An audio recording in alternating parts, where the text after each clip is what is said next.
Organic কেমিস্ট্রির 5 day চ্যালেঞ্জের আজকে ডে নাম্বার 5 অ্যান্ড আজকে আমরা দেখব অ্যারোমেটিক যৌগ। অ্যারোমেটিক যৌগ নিয়ে অনেকেই অনেক ভয় থাকো, আজকের ভিডিওতে ভয় একদম দূর করে দেবো, একদম গুছিয়ে দিব কতটুকু পড়তে হবে।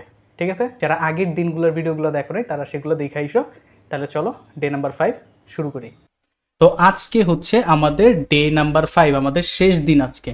ঠিক আছে, আজকে আমরা দেখব অ্যারোমেটিক যৌগ। আমাদের এই একটা টপিকই বাদ ছিল, অ্যারোমেটিক যৌগ থেকে কি কি পড়বা সেগুলো আজকে সেগুলো আমি ভালো মতো এখানে বুঝাই দিব। ঠিক আছে, তো অনেকেই হচ্ছে অ্যারোমেটিক যৌগকে খুব ভয় পাও, ভয় পাওয়ার কিছু নাই, একদম শর্ট করে দিব। তো প্রথমে বলে রাখি, এখানে অ্যারোমেটিকে আমি কোশ্চেন সিলেক্ট করছি টোটাল 9টা, বাট তুমি চাইলে এতগুলো না পড়লো হবে। তুমি যদি চাও যে ভাই আমি কমের মধ্যে পড়বো, তাহলে আমি বলবো জাস্ট ভাই 1 নাম্বার 2 নাম্বার আর 3 নাম্বার কোশ্চেন আছে, এই 3টা পড়ো, অ্যারোমেটিক থেকে সব তুমি কমন পাবা। ঠিক আছে, সব তুমি কমন পাবা। তো তুমি প্রথমে পড়ে নিবা হাকেল তত্ত্ব বা অ্যারোমেটিক যৌগ হওয়ার যে শর্ত আছে সেইটা। অ্যারোমেটিক যৌগ হওয়ার যে শর্ত আছে সেইটা, এইখান থেকে যেমন কোশ্চেন আসবে হচ্ছে, ধরো বলে যে এরকম কোশ্চেন আসে, বেনজিন একটা অ্যারোমেটিক যৌগ ব্যাখ্যা করো। ঠিক আছে, বেনজিন হচ্ছে একটা অ্যারোমেটিক যৌগ ব্যাখ্যা করো। তো তখন হচ্ছে একটা এই কি হাকেল তত্ত্ব দিয়ে ব্যাখ্যা করতে হবে। বেনজিনে হচ্ছে সমতুলীয় তোমার চাকরির কাঠামো আছে, একান্তর দ্বিবন্ধন আছে, 4n+2 সংখ্যক সঞ্চয়নশীল পাই ইলেকট্রন আছে। মানে এই কোশ্চেনগুলো কেমনে অ্যান্সার করে সেগুলো একটু দেখে নিবা। অর্থাৎ একটা যৌগ দেওয়া থাকলে সেটা অ্যারোমেটিক যৌগ, এটা প্রমাণ কেমনে করে সেটা একটু পড়ে নিবা। দেন হচ্ছে 4টা মেকানিজম পড়তে হবে বেনজিনে। বেনজিনে ক্লোরিনেশনের মেকানিজম, সালফোনেশনের mechanism, nitration, Friedel Crafts alkylation, acylation, এই 4টা মেকানিজম তোমার হচ্ছে ভালো মতো একটু বুঝা পড়ে ফেলতে হবে। ঠিক আছে, ভালো মতো বুঝে পড়ে ফেলতে হবে। দেন হচ্ছে এইখানে 2টা জায়গাতে যে ক্লোরিনেশনে প্লাস হচ্ছে তোমার এই যে ফিডেলক্রাফট অ্যালকাইলেশন, অ্যাসাইলেশনে তুমি দেখবে হচ্ছে ফেরিক ক্লোরাইড বা অ্যালুমিনিয়াম ট্রাইক্লোরাইড এগুলো ইউজ করে। তো এরকম কোশ্চেন আসছে যে কেন এগুলো ইউজ করা হয়, এই কোশ্চেনের অ্যান্সারগুলো একটু দেখবা। কেন ইউজ করা হয় ফেরিক ক্লোরাইড, কেন ইউজ করা হয়, এই কোশ্চেনের অ্যান্সারটা একটু জেনে নিবা। একটা জায়গাতে আমি দেখছি এই কোশ্চেনটা আসছে, একটু ভালো মতো এই জিনিসটা বুঝে নিবা। ঠিক আছে, তারপর আসো মোস্ট ইম্পর্টেন্ট, যেটা মোস্ট ইম্পর্টেন্ট হচ্ছে 3 নাম্বার কোশ্চেন। মোস্ট ইম্পর্টেন্ট, তুমি এইখান থেকে দুনিয়া উল্টায় গেলেও একটা কোশ্চেন এখান থেকে পাবা, ডিল ডান। ঠিক আছে, তুমি যদি কও যে ভাই মানে চাও যে ভাই আমি জাস্ট অর্গানিক কেমিস্ট্রি থেকে 4 মার্ক অ্যান্সার করতে চাই, আর কিচ্ছু আমি পড়বো না, আমি বলবো জাস্ট এই 3 নাম্বার কোশ্চেন পড়ো। পুরো অর্গানিকের মধ্যে জাস্ট তুমি এই 3 নাম্বার কোশ্চেনটা পড়বা, 4 মার্ক কমন। কথা বুঝতে পারছি? কি জিনিস এটা? অর্থপ্যারা মেটা নির্দেশক। অর্থপ্যারা মেটা নির্দেশক, এখান থেকে তুমি কি করবা, এই যে অর্থপ্যারার তো সব টেকনিক একই রকম, মেটার ক্ষেত্রে টেকনিকটা ডিফারেন্ট। তো তুমি রেজোনেন্স স্ট্রাকচারগুলো 5টা করে এক একজনের রেজোনেন্স স্ট্রাকচার হয়, সেগুলো একটু ভালো মতো পড়বা। মাস্ট যে জিনিসগুলো পড়বা, যেমন হচ্ছে তোমার ফেনল পড়বা। ঠিক আছে, ফেনল পড়বা। দেন হচ্ছে অ্যানিলিন পড়বা মাস্ট। ফেনল অ্যানিলিন যে কোনো একটা তুমি হচ্ছে ভালো মতো একটা বুঝলে আরেকটা এমনি করতে পারবা। দেন হচ্ছে ওই সাইড থেকে তুমি নাইট্রোবেনজিনের যে মেকানিজম, রেজোনেন্স স্ট্রাকচার, নাইট্রোবেনজিনের যে রেজোনেন্স স্ট্রাকচার আছে, সাথে হচ্ছে তুমি হচ্ছে বেনজোইক অ্যাসিড রেজোনেন্স স্ট্রাকচার, এটাও দেখতে পারো। তো মেনলি হচ্ছে এই যে এই তিনটা মাস্ট ভালো মতো বুঝা পড়ে ফেলা। 5টা করে এক একজনের রেজোনেন্স স্ট্রাকচার হয়, একটু বুঝা আইকা ফেলবা। বা অনেক টেকনিক আছে অনলাইনে দেখবা, টেকনিক দেওয়া হইলেও তোমার জাস্ট মন রেখে এঁকে ফেলতে পারবা। তো এইখান থেকে এই জিনিসগুলো ভালো মতো একটু পড়বা, রেজোনেন্স স্ট্রাকচার। দেন হচ্ছে এইখান থেকে যে কোশ্চেনটা আসছে আর কি, যে কোনটা বেশি সক্রিয়, কোনটা বেশি সক্রিয়। ধরো আমি তোমারে বললাম কি, যে আমি তোমারে দিলাম কি বেনজিন দিলাম, ঠিক আছে। তারপর মনে করো আমি তোমারে দিলাম কি, আমি তোমারে অ্যানিলিন দিলাম। দেন হচ্ছে আমি তোমারে দিলাম কি, আমি তোমারে দিলাম ফর এক্সাম্পল হচ্ছে বেনজোইক অ্যাসিড। ঠিক আছে, আমি বললাম এইগুলোর মধ্যে কে বেশি সক্রিয়। তো এগুলোর মধ্যে কে বেশি সক্রিয়, এই যে অ্যানিলিন যেটা বা NH2 অ্যামিনমূলক যেটা আছে, এটা কিন্তু বেনজিন অর্থপ্যারা নির্দেশক, অর্থাৎ বেনজিনকে কি করে, বেনজিনকে তোমার সক্রিয় করে। ঠিক আছে, আর এই যে অ্যাসিডমূলক যেটা আছে, অর্থাৎ বেনজোইক অ্যাসিড যেটা আছে, এই অ্যাসিডমূলক কিন্তু কি করে, বেনজিন চক্রকে নিষ্ক্রিয় করে দেয়, মেটা নির্দেশক নিষ্ক্রিয় করে। ঠিক আছে, নিষ্ক্রিয় করে তোমার হচ্ছে বেনজিনের কোনায় কোনায় হচ্ছে তোমার পজিটিভ চার্জ ক্রিয়েট করে ফেলে, আর হচ্ছে নেগেটিভ চার্জ ক্রিয়েট করে। আর এই কারণে যেহেতু এটা সক্রিয় করে, এইটা কিন্তু সবচেয়ে বেশি সক্রিয় হবে। দেন হচ্ছে এটা নিষ্ক্রিয় করে, এই কারণে এইটার সক্রিয়তা কিন্তু সবচেয়ে কম হবে, অর্থাৎ এইটা সবার আগে সক্রিয় হবে, দেন হচ্ছে এইটা, তারপর হচ্ছে এইটা। মানে এটা আমি জাস্ট একটু বুঝাইলাম, যারা পড়ছো তারা হয়তো রিলেট করতে পারবে, আর যারা পড়ো নাই কোনো সমস্যা নেই, যে কোনো একটা ক্লাস দেখা জিনিসপাতিগুলো একটু বুঝা দিবা। তো এই কোশ্চেনটাই সবচেয়ে বেশি আসে, 3টা যৌগ দেওয়া থাকবে, বলবো হচ্ছে তোমার সক্রিয়তার ক্রম লেখো। তো তখন এইরকম কোনটা সক্রিয়কারী গ্রুপ, কোনটা নিষ্ক্রিয়কারী গ্রুপ, এইভাবে চিন্তা করে তোমার হচ্ছে বের করতে হবে। দেন আরেকটা খুব ইম্পর্টেন্ট কোশ্চেন, যে অ্যানিলিনের নাইট্রেশনে অ্যানিলিনের নাইট্রেশনে কেন মেটা পজিশনে নাইট্রোমূলক যুক্ত হয়। খেয়াল করো যে এই যে আমরা মাত্রই বলে আসলাম যে অ্যানিলিনটা কি, অ্যানিলিন কি বা অ্যামিন গ্রুপ, এটা কি, এটা হচ্ছে তোমার, এটা কি, এটা হচ্ছে কি অর্থপ্যারা নির্দেশক, অর্থপ্যারা নির্দেশক, অর্থপ্যারা নির্দেশক। অর্থাৎ এইটা থাকা অবস্থায় কেউ যদি আইসা বেঞ্জিনে কানেক্ট হতে চায় তাহলে অবশ্যই অর্থ পজিশন বা প্যারা পজিশনে কানেক্ট হবে।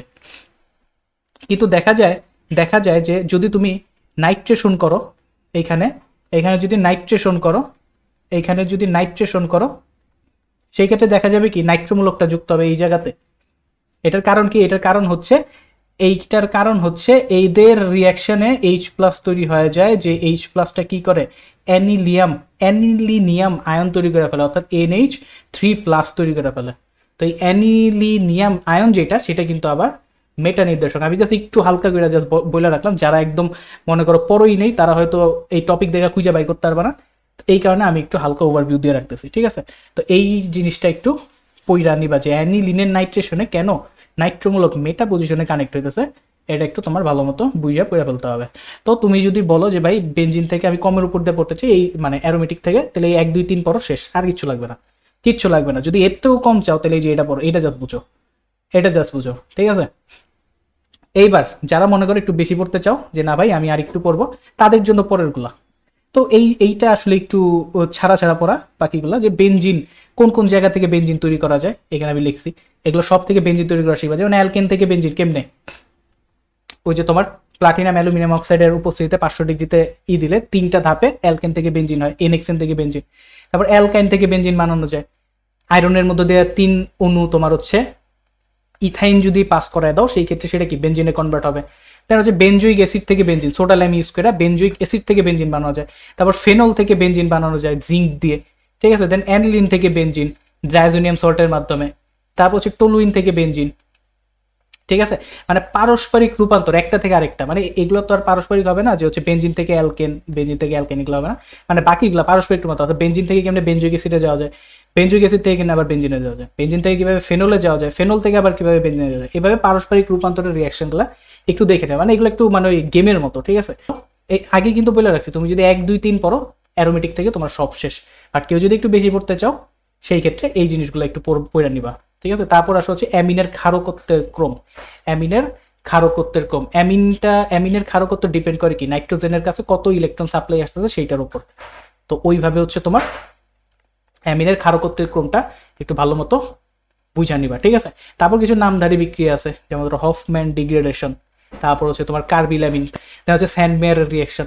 এই জিনিসগুলো স্যান্ডমেয়ার রিয়াকশনটা পড়বা, ওই যে পটাশিয়াম সায়ানাইড দেয়, দেন হচ্ছে তোমার কি হয় এখান থেকে অ্যানিলিন থেকে তোমার হচ্ছে ডিরেক্ট করা যায়, পানি দিলে তোমার হচ্ছে বেনজোইক অ্যাসিড হওয়া যায়, বেনজোইক অ্যাসিড তৈরি করা যায়, ঠিক আছে। তো এই হফম্যান ডিগ্রেডেশনটা পড়বা, কার্বিলামিনটা পড়বা, এগুলো সবই কিন্তু এক্সট্রা, এখান থেকে খুব বেশি কোশ্চেন আসবে না, বাট যদি আসে আর কি, এই কারণে হচ্ছে স্যান্ডমেয়ার রিয়াকশন অ্যামিনের ক্ষেত্রে নামধারী রিয়াকশন তোমার অবজেক্টিভে আসতে পারে, এই কারণে এগুলো একটু পড়ে রাখবা।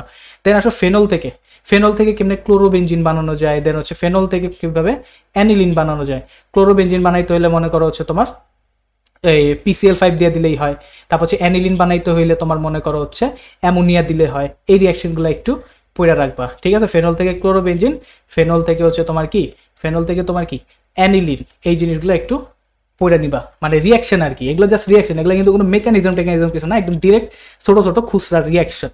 এগুলা বিভিন্ন দেখতে পারো যে অবজেক্টিভে আসতে পারে, অথবা যদি কখনো তোমার হচ্ছে উদ্দীপকে দেওয়া দেয়, কোশ্চেনের উদ্দীপকে দেওয়া দেয়, এখনো পর্যন্ত দেয় নাই, না দেওয়ার চান্সই বেশি, বাট তাও যদি সময় থাকে এই জিনিসগুলো পড়া ফেলতে পারে। আর যদি না পড়তে মন চায় পড়ার দরকার নেই, ঠিক আছে, কোনো সমস্যা নেই। দেন হচ্ছে রাইমার টাইম অ্যান্ড রিয়াকশন, নামধারী রিয়াকশন, এই কারণে দিছি। আরেকটা হচ্ছে তোমার ফেনল শনাক্তকরণ, এটা একটু দেখতে হবে। ফেনল শনাক্তকরণ, ফেরিক ক্লোরাইড দিলে দেখবা বেগুনি কালার দিতেছে, ঠিক আছে। ফেনল থেকে মানে ফেনলের শনাক্তকরণে এটা ইউজ করা হয়, ফেরিক ক্লোরাইড বেগুনি কালার দিতেছে, এটা একটু দেখে নিবা। আর লাস্ট যে টপিক টলুইন থেকে TNT, ট্রাইনাইট্রোটলুইন, এই জিনিসটা একটু দেখবা, ঠিক আছে।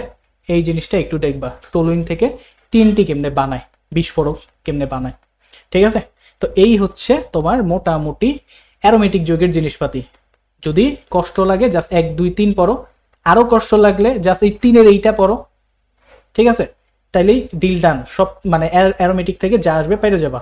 আর যদি থাকে মানে সময় থাকে আর হচ্ছে মুড থাকে, সেই ক্ষেত্রে হচ্ছে তুমি বাকি কোশ্চেনগুলো একটু দেখা নিতে পারো।